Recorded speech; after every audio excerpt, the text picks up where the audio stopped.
Mocha here. Welcome back to my YouTube channel. Today we're gonna tackle a super highly requested video of mine. This has been requested all over my social media platforms, which is, you've read it in the title, turning myself into a gyaru.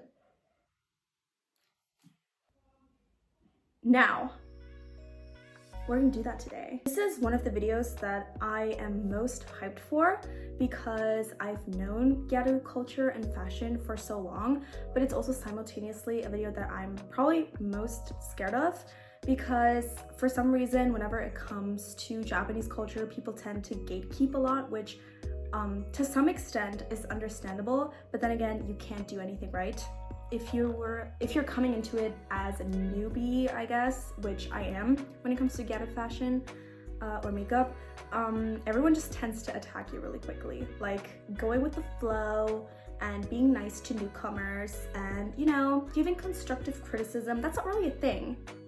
No, it's just you either get a lot of praise or everyone just like wants you dead. There's no in between, which is great. So just like any other culture that I'm getting into or any other style or fashion or makeup, I always like to do a little bit of research. So it's gonna be the same for this video. So I'm also just quickly gonna teach you my basic understanding of gyaru. So I wrote my own definition, I guess. By the way, purely based on like other internet sources, which I'm all gonna link down in the description below. So if you want to further educate yourself on the subculture, you can do that. But here's my basic understanding of gyaru. Gyaru is a vibrant and bold Japanese fashion subculture that emerged in the 1970s and reached its peak in the late 90s and early 2000s. Characterized by its flamboyant and glamorous style, gyaru fashion often features tan skin, bleached hair, heavy makeup, and trendy clothing.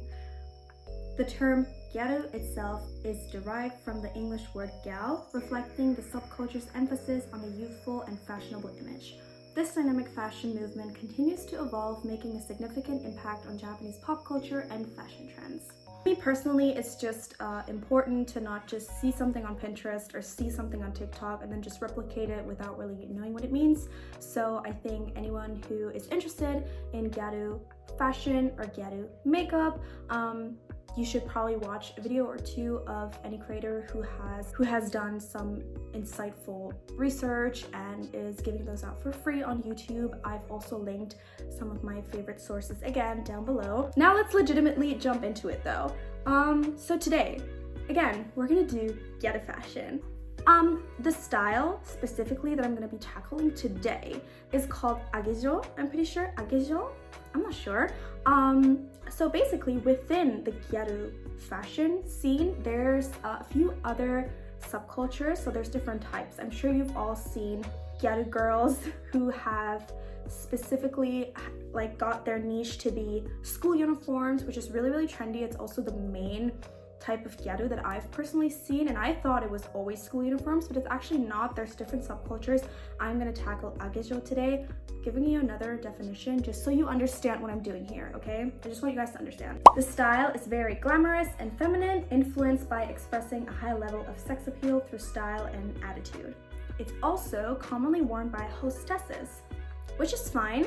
I'm just gonna go for a less sex appeal-ish type of look today, okay? Now, enough English lesson for today, enough definitions. Let's get into the video, you guys. I'm so scared a little bit. The last thing that I'm also gonna be linking down in the description box for you is a folder that I've collected full of agejo sort of references and looks and pictures that I found. So if you want to learn more or see some of the more authentic representatives for the style that I'm trying to recreate today, you can feel free to check it out on my Pinterest. Now, the first thing you need for almost any Japanese makeup look is gonna be contact lenses. Now, I'm gonna be using these. I bought these in Japan. If you can go bigger the better, I would say.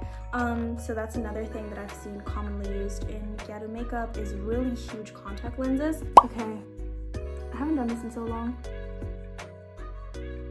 That went fast, you guys. That was so fast and uncomplicated. As you can see, these aren't huge, but I would definitely say there's a difference. Now, one of the things that anyone who has ever seen a picture of Gyaru makeup has probably observed, so I don't have to go into that much detail, I'm pretty sure, is the really tanned skin.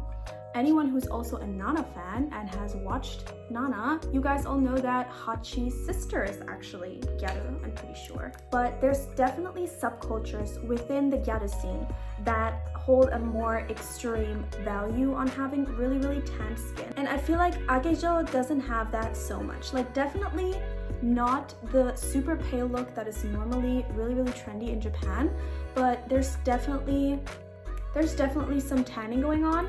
It's just, I would say, a sweet spot. Like, it doesn't look unnaturally tanned, but it's also not unnaturally pale. But both of these are glowy products, so it's gonna look a little bit weird, okay? Just so you know. I'm gonna be going in with a tiny bit of concealer, okay, just here, just so I don't have eye bags, because if I had a darker concealer, I would use it, but I don't have it, okay? Now, I feel like I don't know what I'm doing, but I'm just gonna, hope for the best right now. But that's what I love about makeup and different cultures. You get to try things out, you get to learn, you get to understand the history behind it. All of that can be super fun and educating, and you can learn more about fashion if that's your hobby. Next is gonna be contour. Now, that's another feature that I feel like is a really, really important thing of Gyaru makeup. It's the quite heavy nose contour, and it's a nose contour that's not really blended, to be honest.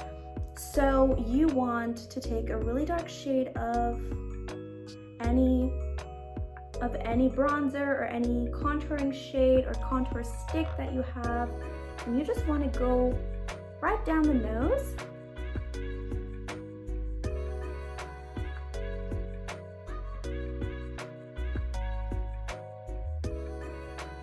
I feel like I'm always really careful, but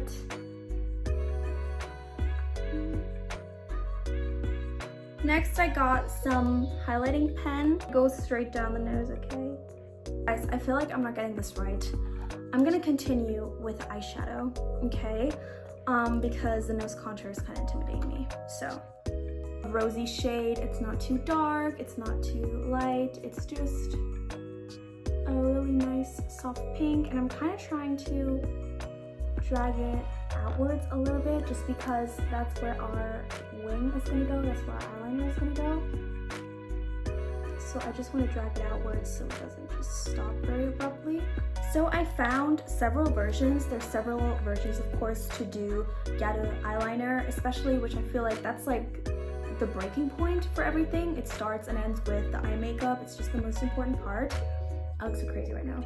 And I personally found a few pictures that helped me the most to kind of understand where the eyeliner is going, and all of those are going to be on the Pinterest board.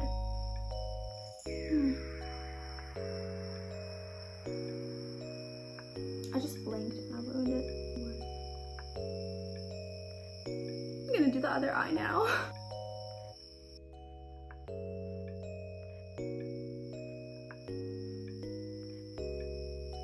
That was fast. Now, this is the crucial part, okay? We're now gonna go in. I'm gonna go in with another one of those rosy pinky shades, and I'm just gonna put that on top of here. I just really wanted it to be rosy and not purple, because I feel like I made it a little bit purple. So I'm gonna go on top with a lighter shade, and this is already looking better. It's already looking a little bit better. And I'm also gonna use these pinky shades again, and I'm gonna go right here, okay?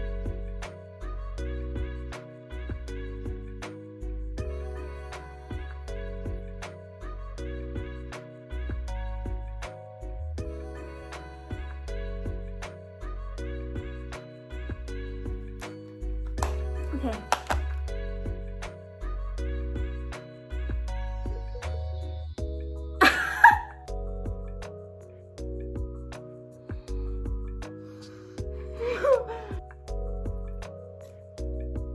I'm gonna use glitter to fix it.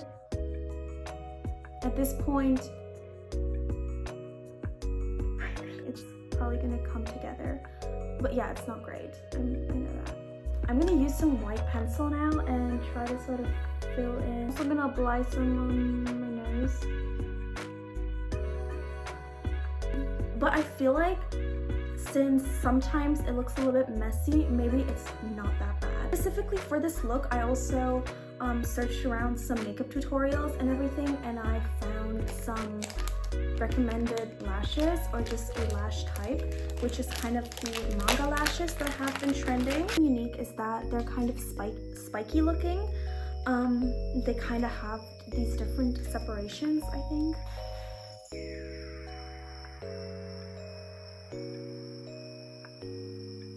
I really feel like the lashes pulled a lot of it together. I know it still looks a little bit crusty.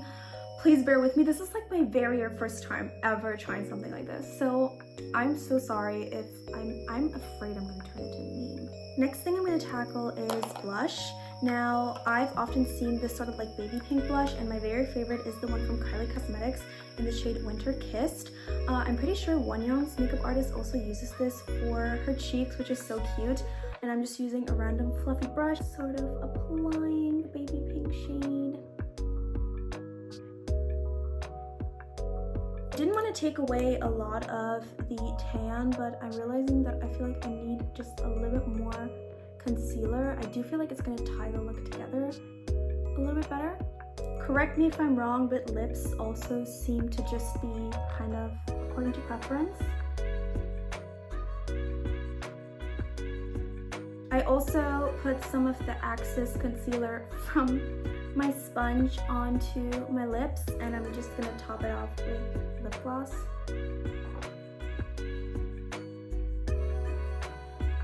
Oh, I didn't even blend my forehead. You guys, I'm not even gonna lie. I'm really not sure how I did. So that's it. I also got some pink nails. I wish they were longer. It would be more Gyaru boy. I'm gonna get into wig and outfit now. So, see you guys in a second. Moshi moshi.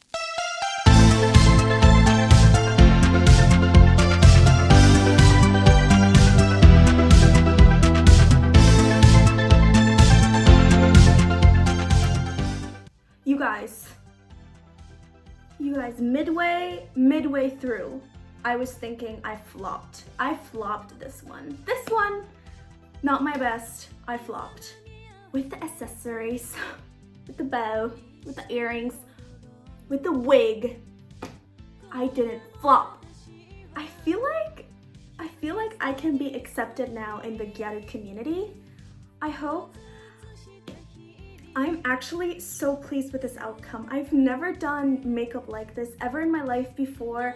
I was so new and unexperienced with Gyaru. I didn't have a lot of knowledge beforehand. I watched a lot of videos, I read a lot of stuff, I looked at a lot of references, and it was really worth it. I truly feel like for a beginner, I nailed it. Just for a beginner. Like, I'm not as good as other Gyarus, of course, but I feel like I was expecting a lot worse.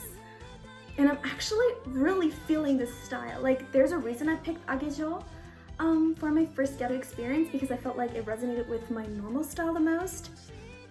And wow, I never want to get out of this ever again. Like, if I was in a different universe, if I wasn't so shy, I would probably do this every day. I would probably wear this wig every day. I love this wig. I feel like I'm just feeling the wig by itself as well. So I really hope that I did everything okay, that I didn't explain anything wrong, and that the makeup is also to your liking. If there's anyone who's more experienced with Gyaru, I would appreciate feedback so much, whether it's positive. Of course, I'm gonna be happy if I did something right. I would love to hear, and if I did something wrong or explained something wrong, please let me know. I will definitely correct it. And hopefully this is not my last makeup tutorial as a Gyaru. I really enjoyed it. It was so much fun, and I love experimenting with makeup, and I love learning about different pop cultures and different subcultures of different cultures. Everything is so fun to learn, and I'm gonna send this to my Gyaru friends right away. I have a few Gyaru friends in Japan who are so perfect at the makeup and at the style, and they nail it, especially this creator who I've gotten this wonderful bowl from. Her name is Hibiki-chan, and she also does similar to Gyaru makeup, and also just her style. She's a designer. She's so talented. Love her so much. And I hope I'm not a new meme on TikTok. I would be mortified and humiliated, and I would never return to the internet. I probably shouldn't say that because there's probably some people who want me to never return, but yeah, I just hope everyone liked it, and see you in my next video.